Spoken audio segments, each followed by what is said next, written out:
Please be seated. I have some announcements to share, of course, this morning. We will have childcare and family ministry gatherings for children and youth of all ages from birth through 12th grade. Youth in 6th through 12th grade gather at 11 a.m. in the youth room across the courtyard, while our younger children stay here for the beginning of the service. If there are any visiting youth who would like to join with their compatriots in that room, feel free to do so. It's down the hall and to the right. Due to inclement weather, Kite Day is postponed until April 6th. Join us for the annual Kite Flying Day on the Mississippi River, hoping for warm breezes and blue skies to celebrate spring on the river. After the service, youth will sell kites, sandwiches, and sides to fund their upcoming social justice trip to Montgomery, Alabama, which is going to be so cool. I can't wait to hear about it. Also, Kite Day is going to be the first day that our beloved minister, Sam Tidal, is back. So, yay. We're going to be so happy to see him again, and it's going to be a Kite Day. It's going to be a festive time. I also have an announcement to share. I am moving the start day of my adult education class, the Building Your Own Sacred Scripture, just to time it better with Pride meetings. So I'm going to move it to not April 6th, but the following week. Look for announcements in the newsletter and on social media to register for that. And it's going to be basically through April and part of May. So be on the lookout for that. Now, for the rest of the announcements, I am going to call up our fearless leader, Matt Holliday.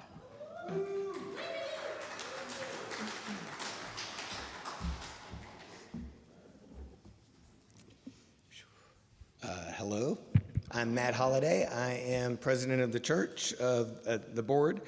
So a couple things that I wanted to talk about. The nominating committee is wanting your input on nominations for board members. So please, if you want to, or if you know somebody who has the time, the love, and the spirit and the skills to help our board and lead our church, please send an email to nominations@churchoftheriver.org. We're going to take those nominations till April 6th. And then also the Committee on Ministry is doing a survey to help them to try to see how we can make our church even better and improve our community and improve our church. So please fill out the survey. There's a QR code around in the back or in your, you can look in your newsletter. And then you can also, if you can't find it, email myself or info@churchoftheriver.org. But please take that survey today or tomorrow. That will be very helpful to the Committee on Ministry. And then a couple things we always say is, if you're a first-time visitor, we're delighted to have you. If you're interested in finding out more about our church, pick up a welcome visitor bag from the Cadenza that's right back there with Mike.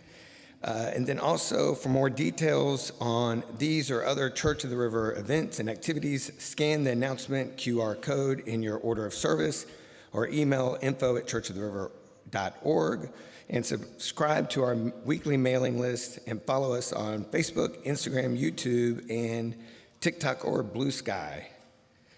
So today's also a special day because it's our last day with Vahisha, Reverend Vahisha Hassan, and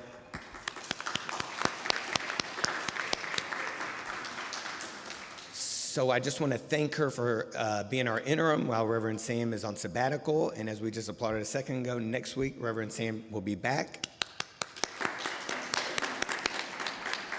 But I did want to make a special thanks to Reverend Hassan because she's done an incredible job of filling in these last 3 months. Thank you. She has done pastoral care when needed. She has given our congregation love. She has had inspiring and thoughtful sermons, and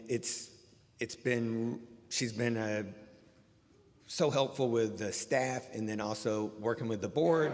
So just really want to give a heartfelt thank you to Vahisha, Reverend Hassan.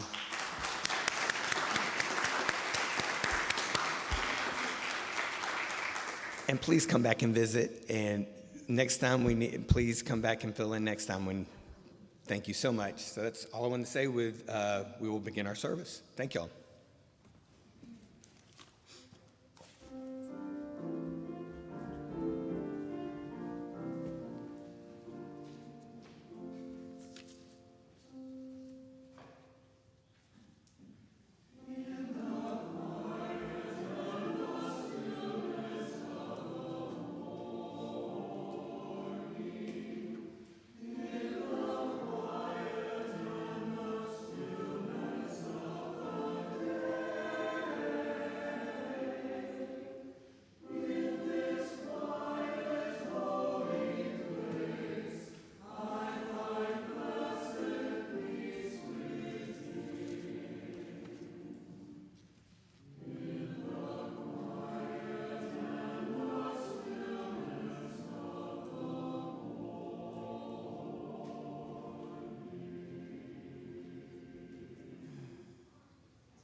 Here we are, together, each facing our different human tasks, or maybe the same central one, to embrace the lesson life delivers, to discern and respond as we grow, to refuse harm and cherish flourishing.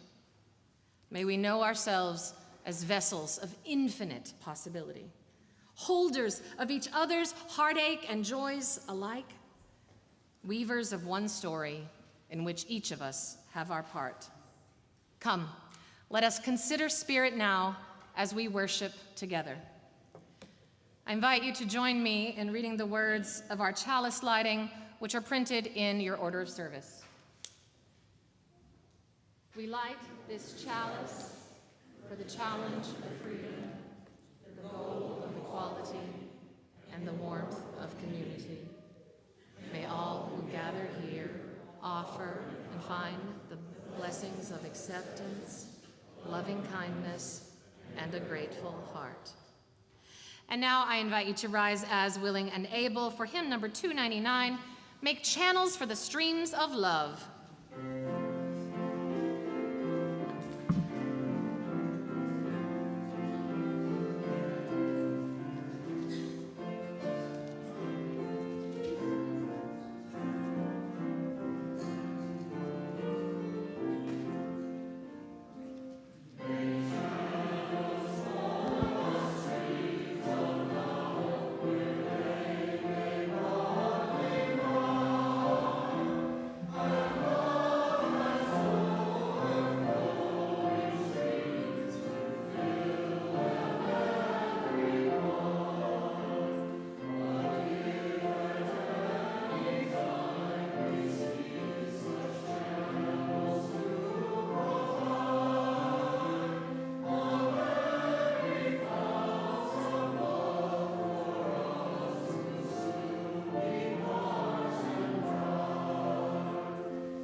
Good morning. It's good to see everyone. I've taken a little bit of sabbatical during Sam's sabbatical. I haven't been here every Sunday. For those of you who may not recognize me because you're new to the church or watching us online, my name's Christopher Douglas. I proudly serve this congregation as a member of the board, working for Matthew. We're going to do something a little different today. Normally, I'm doing the Story for All Ages, and normally at the end of the Story for All Ages, we do the blessing hands and sing the kids out. We are going to do that, but after the Story for All Ages, then we are going to have a little ceremony to formally transition from Reverend Vahisha and to thank her for her service and in bringing Sam back. So then we shall do the blessing hands and sing the kids out. So to start off, I'd ask for a little of two things, asking for an indulgence and forgiveness and a trigger warning. The indulgence and forgiveness is This is supposed to be a story for all ages, and I've done my best with maybe some visual aids here that maybe the kids will enjoy, but given the seriousness of today's topic, it was hard. Basically, this is mostly for the older kids and for those supposed grown-ups. The trigger warning is there's a lot of old people references in this. If you're under 50, have the Google machine out, hang in there with me. So everyone, and I do mean everyone that I've talked to about the trying times that we live in, which, AKA Trump 2.0, is facing the same struggle. How do I balance my need to stay informed and engaged with my need to stay sane? And those of you who are Facebook people, you've seen that meme. According to the book of the Bible, Ecclesiastes, or if you would prefer a secular reference, the late great folk singer Pete Seeger, to everything there is a season and a time to every purpose. There's a time to actively engage in the resistance, and there's a time, as 60s guru, LSD guru Timothy Leary famously said, to tune in and to turn on and to drop out. So you're allowed to face, in my opinion, you're allowed to face our current reality and say, not now, not for the next hour, not today, not this week. I can't even with all this, as the hip kids say. It's not against the rules for you to do everything humanly possible without breaking the law or hurting other people, to create opportunities for yourself to experience joy. I'm sure it's more effective if you schedule that into each part of your day or your week, or, losing my place. If only I were so disciplined to do that, instead of waiting until my wings get singed by being too close to the flame. So you have to recharge your batteries with a cookie.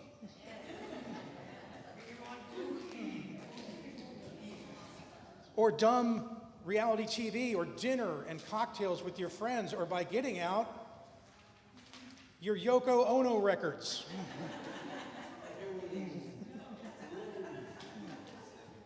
Or by indulging in the comic genius of Carrot Top. Or whatever gets your dopamine and endorphins going.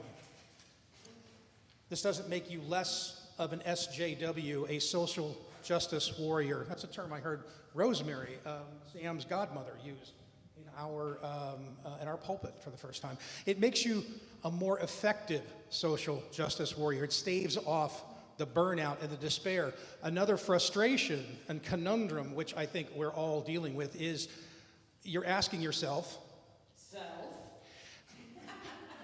how can I, one little person, make a difference in the face of this never-ending tidal wave of hatred and evil coming from the halls of our very own government?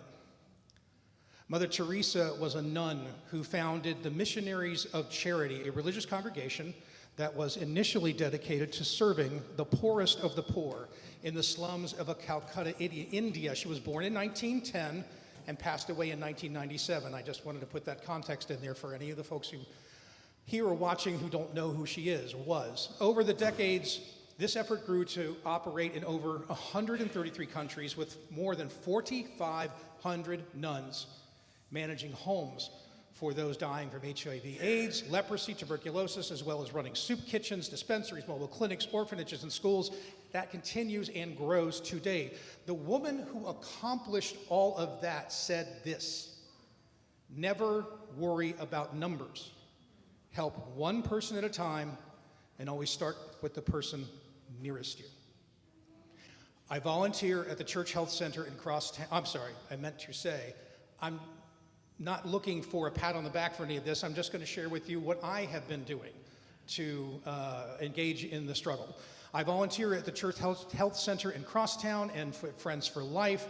Our own Diane Duke runs Friends for Life. It is, and for those of you unfamiliar, it serves the HIV and AIDS community in Memphis. I read to school kids at Grahamwood Elementary whenever possible. I help my wife, Jennifer, with street outreach to the female, homeless, and sex worker community of Summer Avenue. I give money and food and water to individual homeless people with whom I come in contact on my daily travels. If they've got a dog, I always give more. I call my people to check in on them and let them know that they're loved and seen and felt, and encourage them not to panic and not to give up and to practice self-care. One act of kindness at a time, for one person at a time, affecting one life at a time. That is how we win.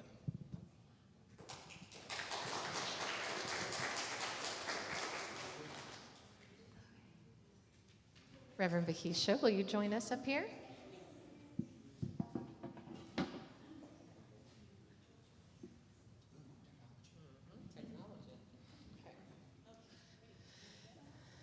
Today, it is time for us to say goodbye to Reverend Vahisha.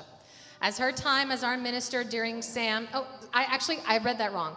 Today, it is time to say goodbye for now to Reverend, it's actually in the script. I literally just didn't read it right. That I wrote, you're right. Her time as our interim minister here during Reverend Sam's sabbatical is coming to a close.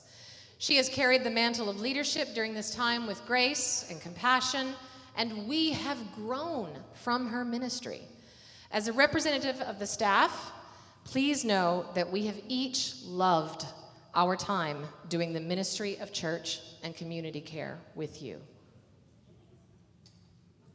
And now we, the congregation, will say our thank you for now, because I know you're going to be back in the pulpit.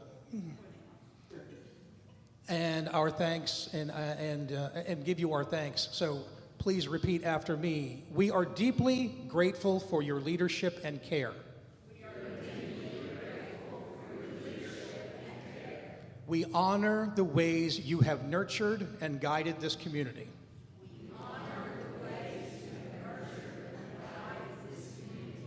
Our hearts have been changed and are always changed by your heart.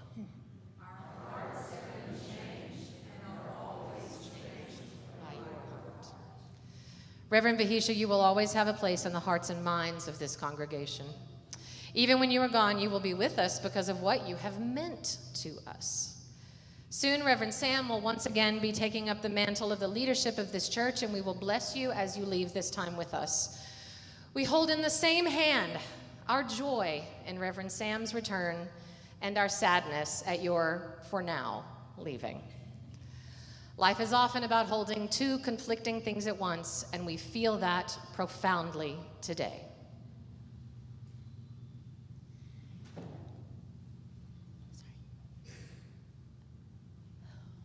I'm a little choked up, so I'm gonna get this out. I obviously wanted to extend my thanks and appreciation. I pinned an appreciation that went out in the newsletter, but I wanted to read it into our hearing today. Is that okay? Alice Walker, from an interview, said, "Thank you is the best prayer that anyone can say." I say that one a lot. She said, "Thank you expresses extreme gratitude, humility, and understanding." So I framed my thank you in that way. Gratitude for Reverend Sam offering me the very first opportunity to preach in Memphis, and it was here in 2018.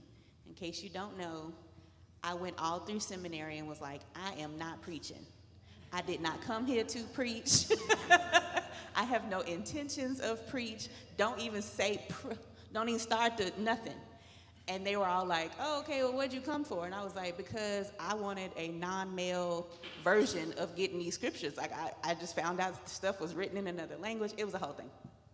So I, like Johnny 5, as I age myself, I want to input and input and input. That is why I went to seminary. And I said the whole time, I'm not here to preach. I'm not taking no preaching class. It was a mess. So many people asked me to preach in seminary and afterwards, and I said no every time until Reverend Sam asked me, and that was really meaningful. And then he entrusted these heartbeats and grounds at Church of the River to me. Gratitude for every kind word, loving look, email encouragement, text message, gifts. I got gifts. I love gifts. GIF, not the physical gifts. Like the little videos of ridiculousness. Oh my gosh, it's such a ministry.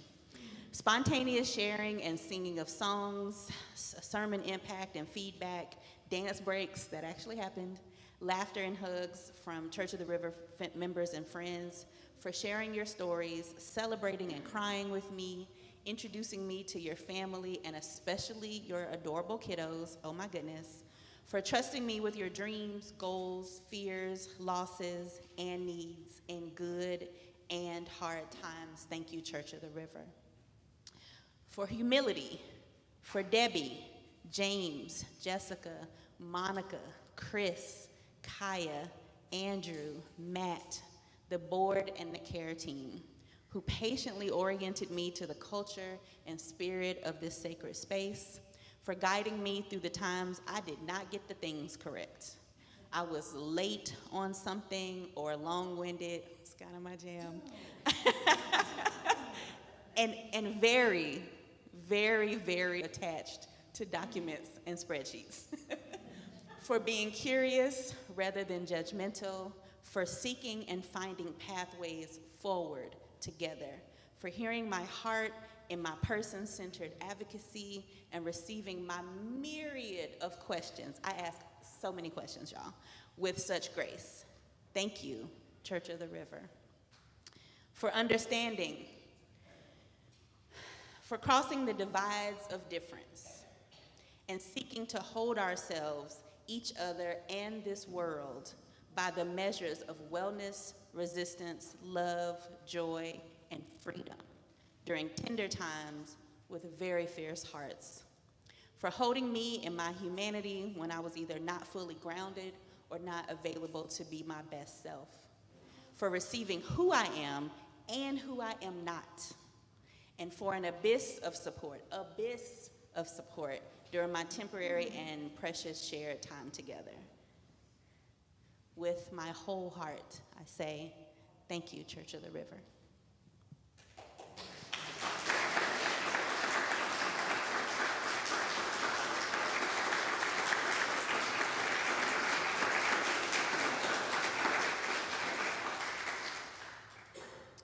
This stole, which I've been enjoying wearing all of Reverend Sam's stoles every Sunday. My stole game is just subpar, so I'm grateful to have been able to use his. This stole, which belongs to Reverend Sam, has been a symbol of my ministry with all of you. I am so grateful for the time we've spent together and the trust that you have clearly placed in me. As I prepare to end my time here, I take off this symbol of leadership, not to be forgotten, apparently, but as a reminder of the ongoing work and love that sustains this community. Okay, hold on, I got a Beyonce flip. When Reverend Sam joins you again, he will wear his stole to symbolize taking up his continuing leadership of this congregation. I now ask everyone to put your blessing hands in the air as we bless not only the children this time, but also Reverend Vahisha. Please repeat after me. You are beloved. You are beloved. You are sacred. You are sacred. You are powerful. You are powerful. Go in peace. Go in peace.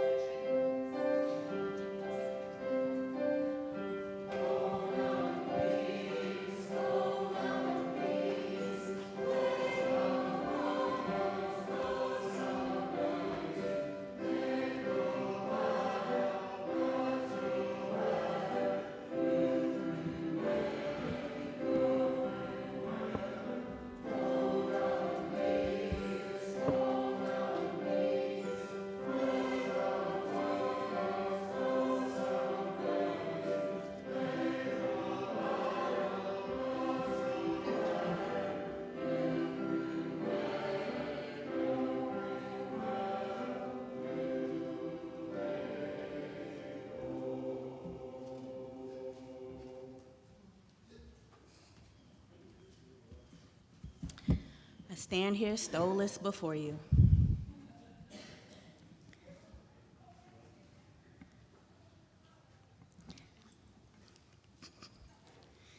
Our first reading today comes from Zora Neale Hurston from the written work, her book, Their Eyes Were Watching God. It is so easy to be hopeful in the daytime when you can see the things you wish on.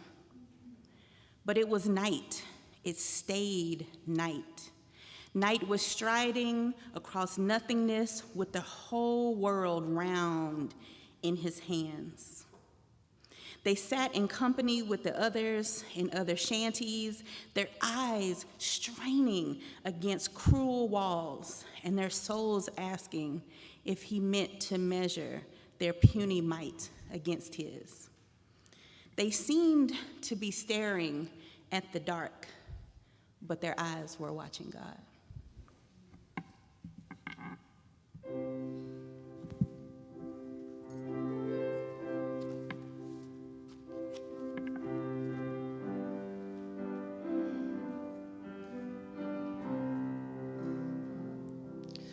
I am open and I am willing, for to be hopeless would seem so strange.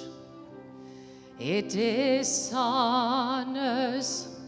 those who go before us, so lift me up to the light of change. There is hurting in my family. There is sorrow in my town. There is panic all across the nation. And there is wailing the whole world round. But I am open and I am willing, for to be hopeless would seem so strange. It dishonors those who go before us, so lift me up to the light of change. May the children see more clearly, and may the elders be more.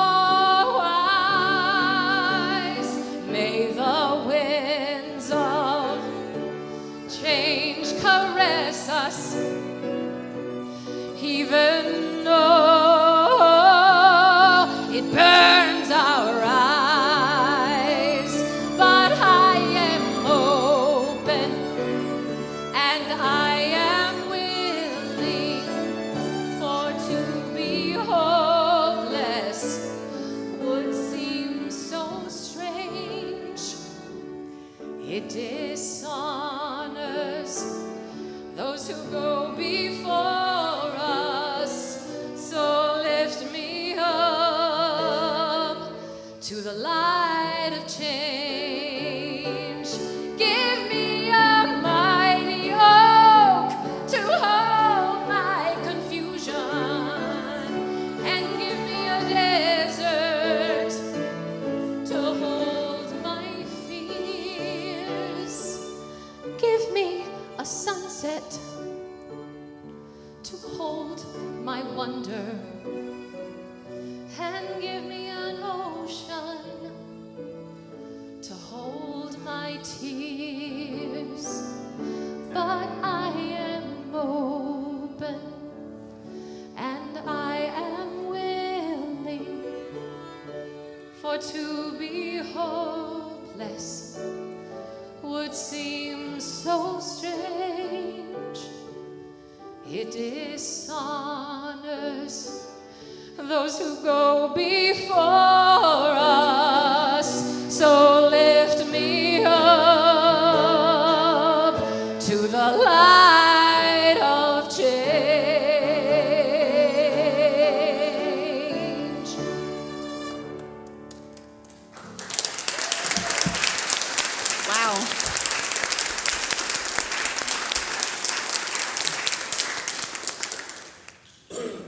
so beautiful, a night of wonder and a light of change. Our second reading is entitled Mothlight. Now, I gotta tell you, I've searched all over. I'm big about citation. Y'all probably put that together already.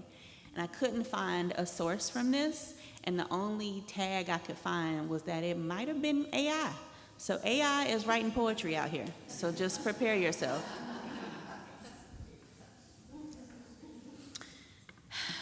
What a world. So Mothlight, reads as follows. A whisper of wings in the velvet night, a mothlight dances, a fragile light. Across the window, a blurred, soft gleam, lost in the darkness, a waking dream. They flutter and swirl, a silent ballet, attracted to brightness, come what may. A fragile existence, a fleeting grace, in the moonlight garden, a timeless space. With silken wings, they softly roam, seeking a haven, a place to call home. A mothlight's journey, a whispered plea, in the quiet darkness, wild and free. They dance with the shadows, a mystic pair, in the moonlight garden, beyond compare. A mothlight's magic, a whispered art, a fleeting beauty to touch the heart.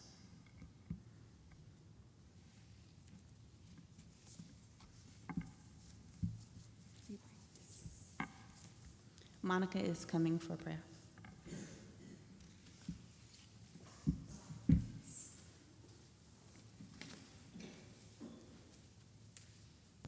I was working too hard at fanning myself.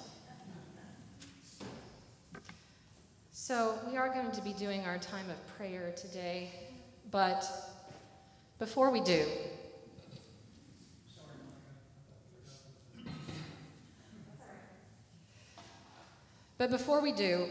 we're going to take a moment to acknowledge that today is the Trans Day of Visibility.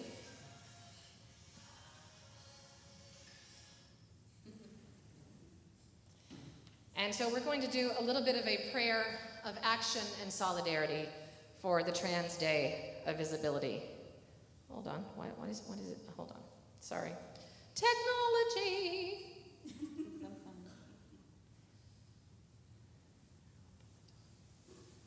There we go. Okay. This past year, at the Unitarian Universalist General Assembly, UUs voted on and adopted a resolution stating that supporting and affirming trans people is a fundamental expression of our values. Trans folks are being attacked and demonized in our country right now. It's never been more important for us to be loud and proud about our UU values. Tomorrow is the Trans Day of Visibility. We're going to pray, I promise, but we're also going to stand, either in body or spirit, to show our support for trans and non-binary beloveds in an active way. Not yet. I'll tell you when. I'll tell you when. Lesson to self. See, I just learned. That's what this internship is about, right? Learning. Thank you, my teaching congregation. You just taught me not to say the word stand before it's time to stand. But we was ready. I know you were. I have a friend named Miss Major Griffin Gracie, who is one of the original trans Stonewall activists. Miss Major rolls her eyes at the idea of the Trans Day of Visibility. She says, "We are visible enough."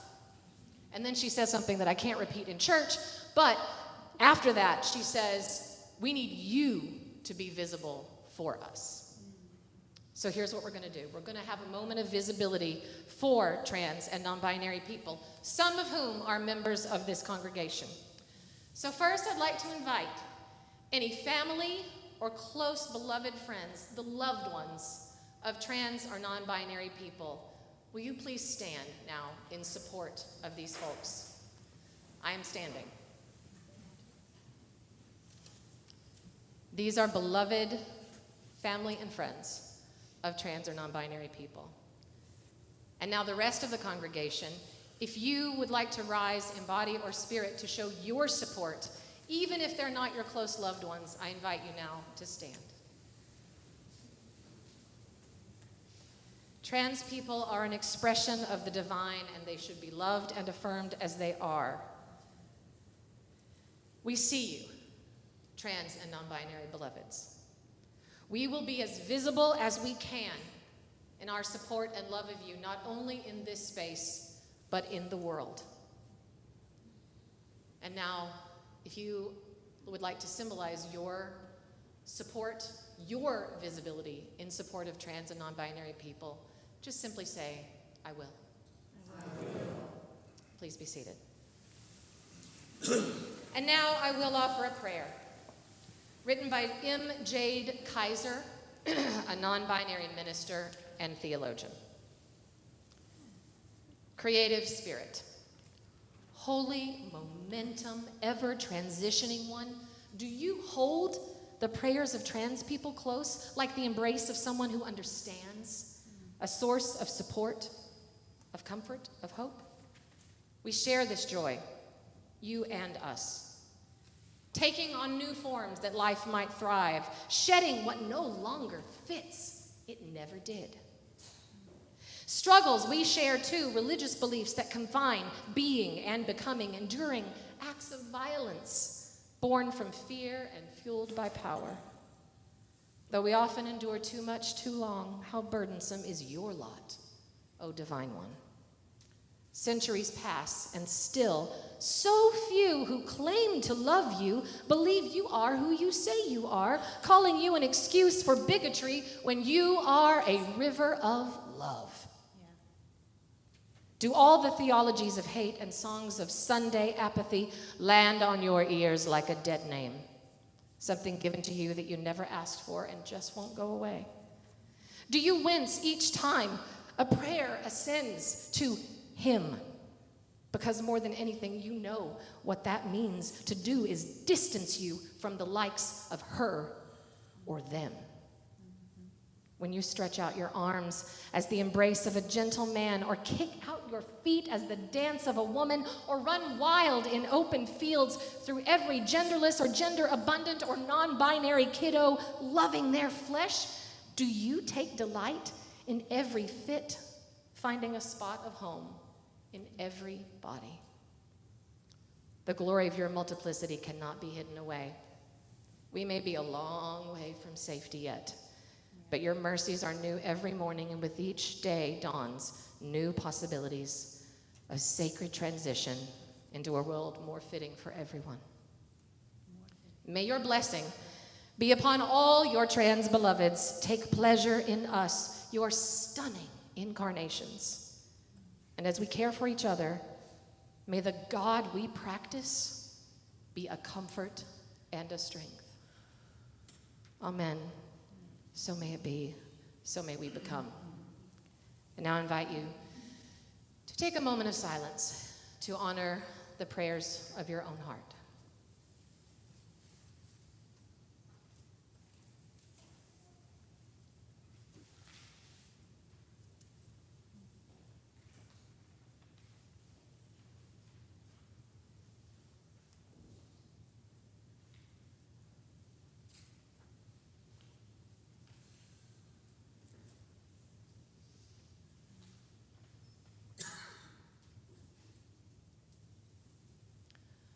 Amen. Blessed be. It is now that time for us to take an offering that will allow us to exercise the all-important generosity of spirit and to support this church and its many, many important and good ministries. The world needs us so much right now. Yeah. Donations may be made by scanning the QR code on the sign at the welcome table or on your printed order of service via text to 901-350-2686 or on the website at www.churchoftheriver.org. The gifts of the congregation will now be most gratefully given and received.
Good morning, y'all. It's nice to see you all. And I want to thank you all for the opportunity to share this pulpit with you today. And while I know we just did a ceremony and someone else just said thank you, I'd like to take this moment, Vahisha, to personally thank you for all of your leadership and your labor and your wisdom and your grace and your kindness and your compassion and your tears and your hugs and your sighs and most importantly, your rolled eyes. Those are my favorite. If I may be honest, it reminds me of home. All jokes aside, truly, Vahisha, thank you. We love you, we appreciate you, and we will have you back. Be that a threat or not. No. We practice consent here. If you've heard me preach before, you know I always bring up darkness at some point. It's inescapable with me, it seems, but there's a reason. Because we cannot escape it. We have nighttime. We call it night. And it happens every night here, right? And in parts of the world where it stays sunny for months at a time, it's still followed by darkness for months at a time. Darkness is inescapable. Now, there's also more abstract and figurative forms of darkness, much like what is seemingly happening in society in many places right now. And we also have our own personal darknesses, the things that stir in our heads that serve only to rob us of our joy and our peace. Now, because I will be talking a lot about darkness and light today, at this time, we would like to make an important public service announcement. Vahisha, take it away.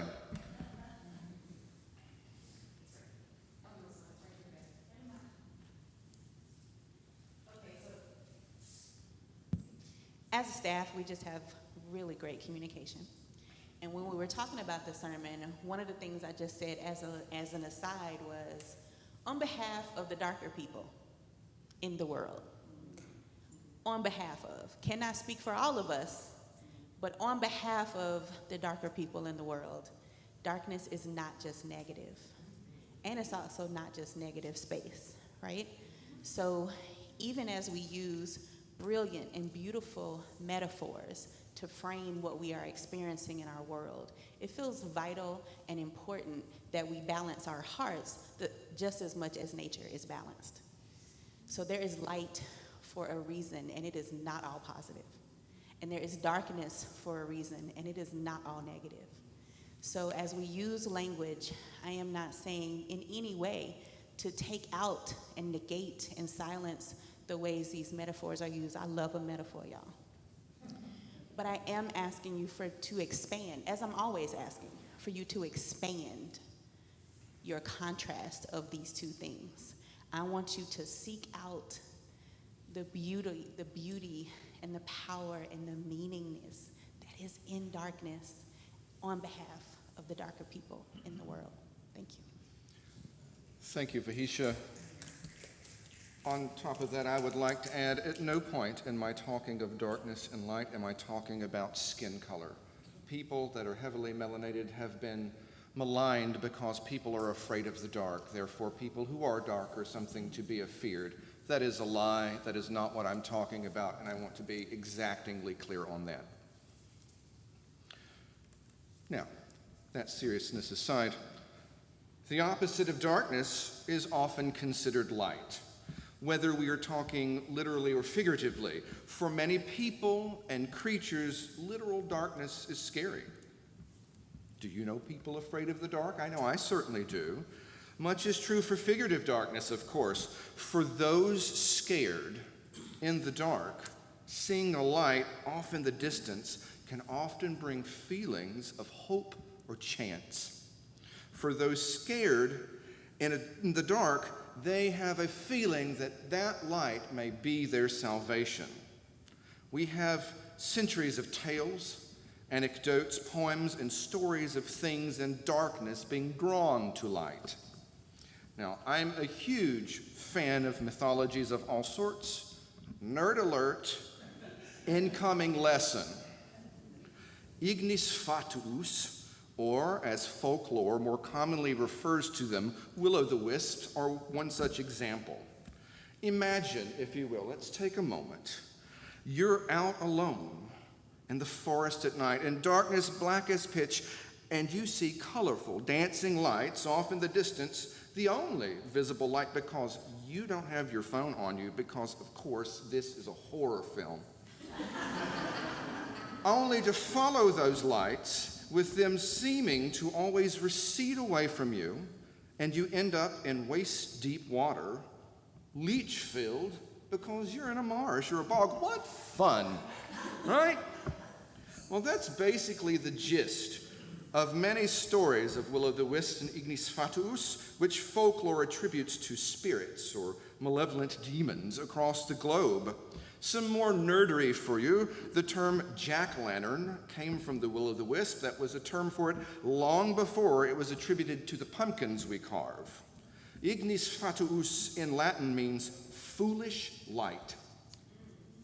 Outside of a few folklores, there were rarely a good sign to follow. Now, here's the kick. Will-o'-the-wisps are real. You can see lovely pictures of them on the interwebs. Scientists like to claim it is likely because of forms of biochemiluminescence, but they have seemingly been unable to prove it, nor how will-o'-wisps seemingly move away from people who approach them or sometimes follow those who walk away. Ooh. Another way to look at this is in the cliche, like a moth to a flame. This supposes that moths are drawn to flames so that they may hurl themselves into said flames for no good reason at all. I have a poem I would like to share with you about that, called Moth by Rebecca Elson. You cannot say you did not know. Those singed nights spinning in the dust, one wing gone and half your 6 legs spent. But oh, that flame, how it held you so sweet in the palm of its light. Just dwell on that for a moment. That sounds like some people I know. Does anyone else know people who have or are struggling with the cognitive dissonance that makes people regret their actions while still committing them again and again? Addicts suffer from this type of behavior all the time. Can you imagine someone being addicted to a harmful, seductive light, drawn to it no matter the consequence because they are afraid of the dark? Having our wants and wishes fulfilled by fantastic creatures has been a clarion call and draw to people for ages, be those people scared, lonely, sad, oppressed, and even hopeful, wanderlustful, or greedy. But mark my words in this very moment, not all light should be followed.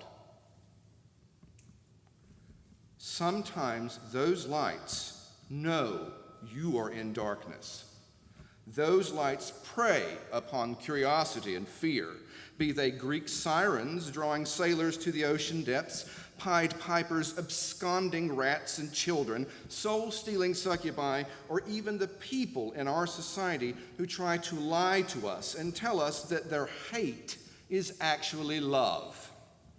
They aren't to be trusted, and following them will only result in harm and horror. Sadly, you see, that's really what I think is going on in society right now. A lot of people who consider themselves in darkness are following lights that will never lead them to the destinations they hope it will, but will lead us all further into darkness.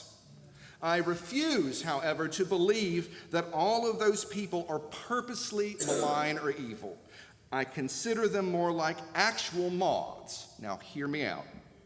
You see, that poem, Moth, leaned back into the cliche that moths are attracted to flames. Well, that's not true. It's simply not true. Science has shown us that that's not the case. What happens with them in numerous insect species is that light is part of their flight navigation system.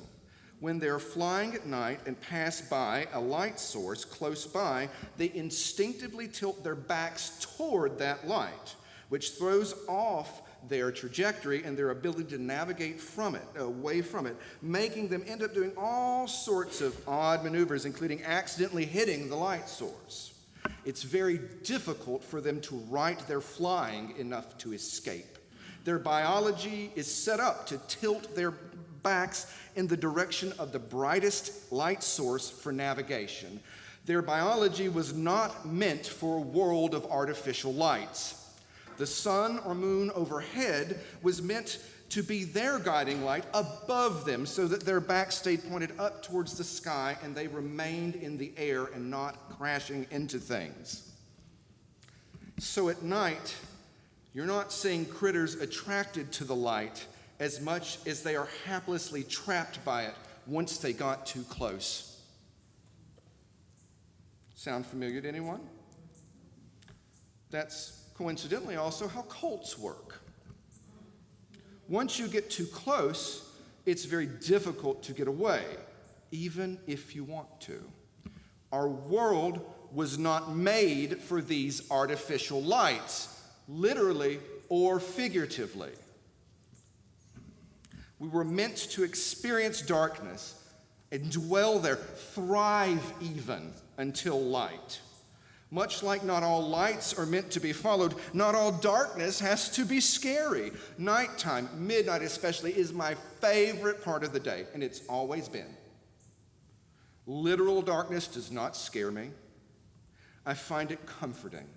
I find it protective. I find it inspiring. For me, darkness literally is a cloak from the peering eyes of predators. And as humans, the only predators we have are ourselves. Now think about that statement and how pathetic it is. Now consider this.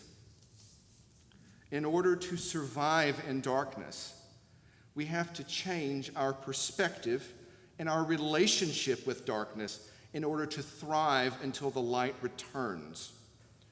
Hear these words by Consider the Birds, a member of the religious and spirituality collective called Enfleshed.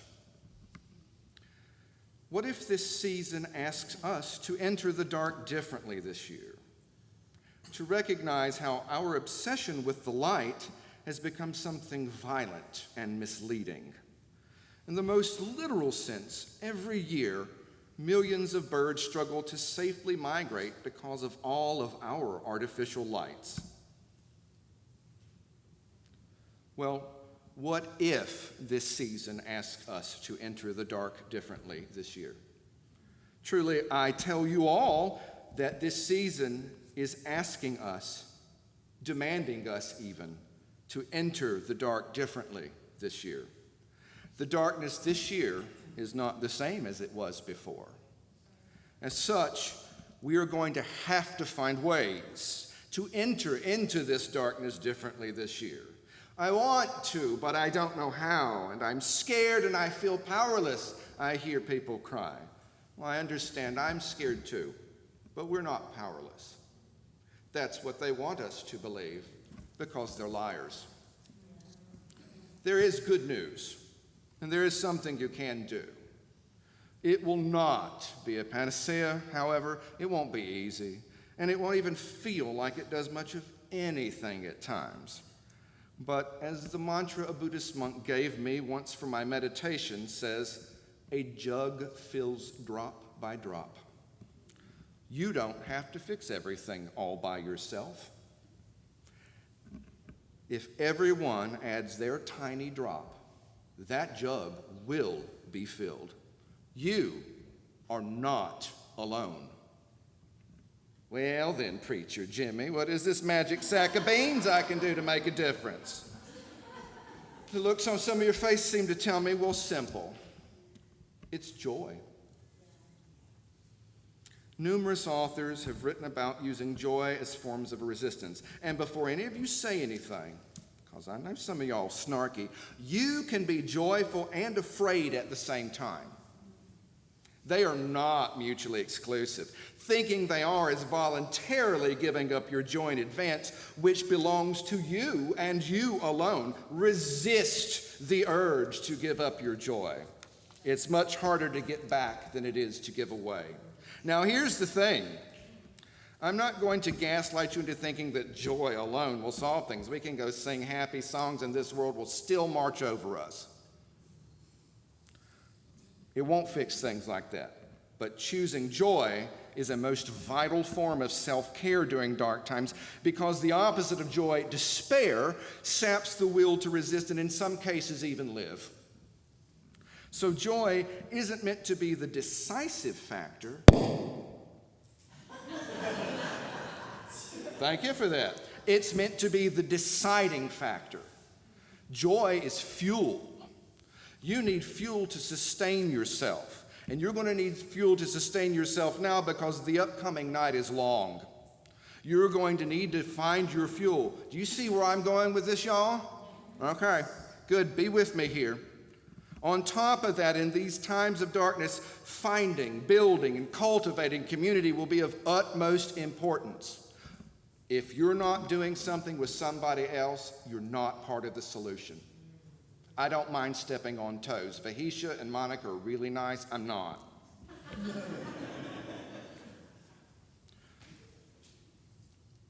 This is where all of this dark and light nonsense from earlier comes in. Practicing radical joyfulness. If we're going to be called radicals, might as well damn be it.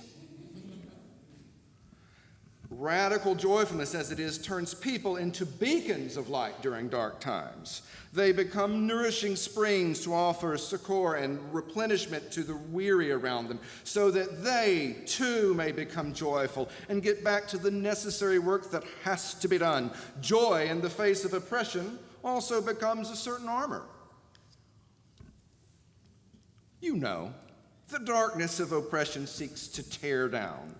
It seeks to wear down willpower like putting someone's nose against a grindstone. It seeks submission. I refuse. Refusing that through joy then shifts into a sort of cudgel in its own right. Radical joyfulness is a direct affront to destructive rhetoric. Radical joyfulness says, you cannot break me, you cannot tear me down, you cannot steal my joy. My light cannot be extinguished even if I can be. Agents of darkness hate that attitude because they know they really can't take it away from you without consent, even to the bitter end. As Eleanor Roosevelt was quoted as saying, no one can make you feel inferior without your consent. That's why I choose humor all the time. Joy makes almost everything better, and a well-placed joke at the right time can kneecap even the most bitter of rivals. Now, church, I have a specific and special request. I'll get into this just a second later. I come from the background of being a Presbyterian minister, and I have been around a lot of captured moths, so to speak, and I know they're not all bad people. So I have a special request. Hear me out. Because there are many moths stuck to lights they cannot escape nowadays, if they do manage to escape and genuinely wish to surround themselves in the orbit of your light of joy, and now I am not talking about lying trolls playing games. They're out there and you have to be aware of them and have to keep your guard up. But if you find the genuine people in your moment of hurt, if it makes you want to lash out and exile those genuine moths, consider the ideas of the philosopher Jean Baudrillard, if only briefly. Baudrillard argues that we can't, or don't, I would add, when we can't or don't interact with something different, it creates fear. And this fear works in two primary ways. The different thing is feared by the normal world, and the normal world tries to destroy the different thing because of that fear. Historically, societies have dealt with this fear by reluctantly trying to include these different things, but in a way that still controls and limits them. Baudrillard gave 3 examples of how society does that. Mental illness. He says we used to simply imprison and exclude them entirely, but now we use them for study, to diagnose them with psychological studies giving credible reasons to still stigmatize and demonize in neat little boxes, instead of appreciating the humanity in someone who has a fractured or broken psyche. The dead, quote, as soon as they were recognized in their identity as such, they were banished to outlying cemeteries, kept at such a distance that the face of death itself was lost. And his 3rd example was an indigenous population such as Native Americans. And he says, and I quote, their right to exist was no sooner accorded them than they were confined to reservations. Baudrillard then goes on to muse that racism and bigotry arises not when there's a complete separation, but when the other becomes too similar. It's the dangerous similarity that triggers the fear, response, and the need for distance and control. Seeing oneself in something that you find strange and unusual can be startling to some. This is akin to the uncanny valley principle of computer science, coined by Japanese roboticist Masahiro Mori, who describes the phenomenon where human-like robots or animated characters, while appearing almost but not quite human, can evoke feelings of unease or revulsion rather than familiarity. Anyone who has seen an AI video lately where people have random numbers of fingers and mouths out of horror films can attest to what this principle is like. They're so close, yet so far, and it feels weird. Taking Baudrillard's ideas into account, I truly believe that joy is the bridge to connect those distant similarities, especially the sharing of joy. So be open to those who truly wish to bridge gaps, but do not waste your energy on those who don't. Now, I've yammered on for enough time, so I'm going to wrap this up by making one more point and close this out so y'all can go eat something tasty. Unless, of course, you are a Muslim visiting us here or online, still fasting for the last day of Ramadan until this evening. In that case, happy Eid and enjoy your iftar. Vahisha, would you please be so kind as to close us out in prayer after I wrap this up so I can get back to my little perch? All right, thank you. Let's do this. Now, church, some of you may not know this, but I am no stranger to seminary. And I also did not go to seminary to be a preacher, but of course I ended up becoming a Presbyterian minister for a while at a church because they needed someone and I could do it. And they did send me to school for it, so they got their money's worth. As such, I'm going to put on my actual pastoral hat, which I have not done in years, for just a moment and charge you all with a spiritual edict. Because overstepping authority seems to be all the rage nowadays, so I'm jumping on the bandwagon. And I'll beg your forgiveness in advance, please, but here is my spiritual charge to you in these dark times. In dark times full of foolish lights, be mindful of the lights you follow. Be genuine lights yourselves for others in the darkness through your claiming and reclaiming each day of your joy. Collect your own communities of joy and cultivate your collective joy into your own societies of safety and protection. As the Buddha told us, thousands of candles can be lit by a single candle, and the life of that candle will not be shortened. Happiness never decreases by being shared. So shall it be, so mote it be. Shalom and peace be with you.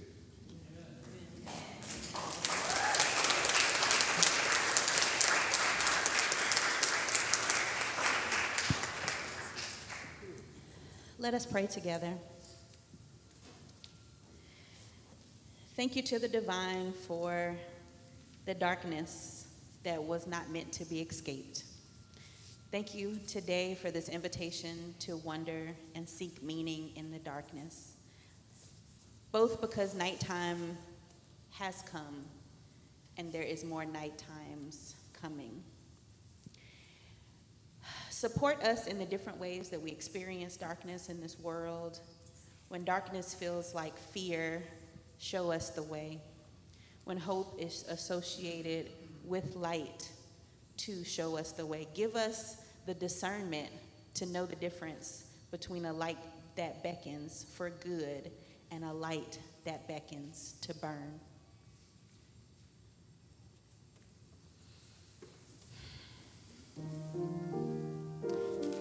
Divine, hold us in a world where hate is not light and is not love. Show us ways that joy can be resistance, and joy is available in darkness and light. Hold us as community as we collect ourselves and collect love and joy. Amen and Ashe. Please rise as willing and able for hymn number 1028. Oh, I'm so sorry.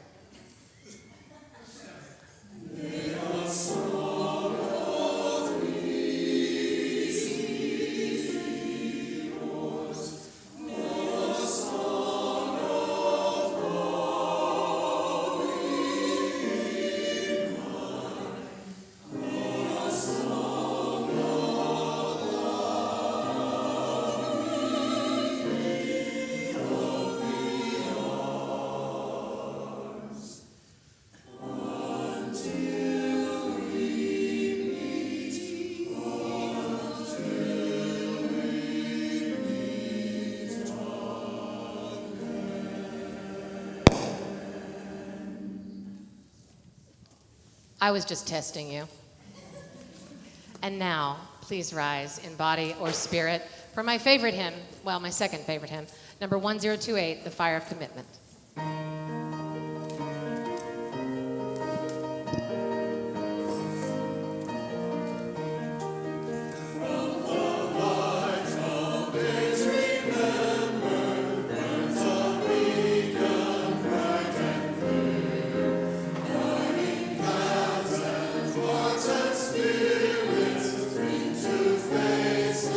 Free from fear.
Thank you again, Church of the River, for holding me in our sharing of sacred time.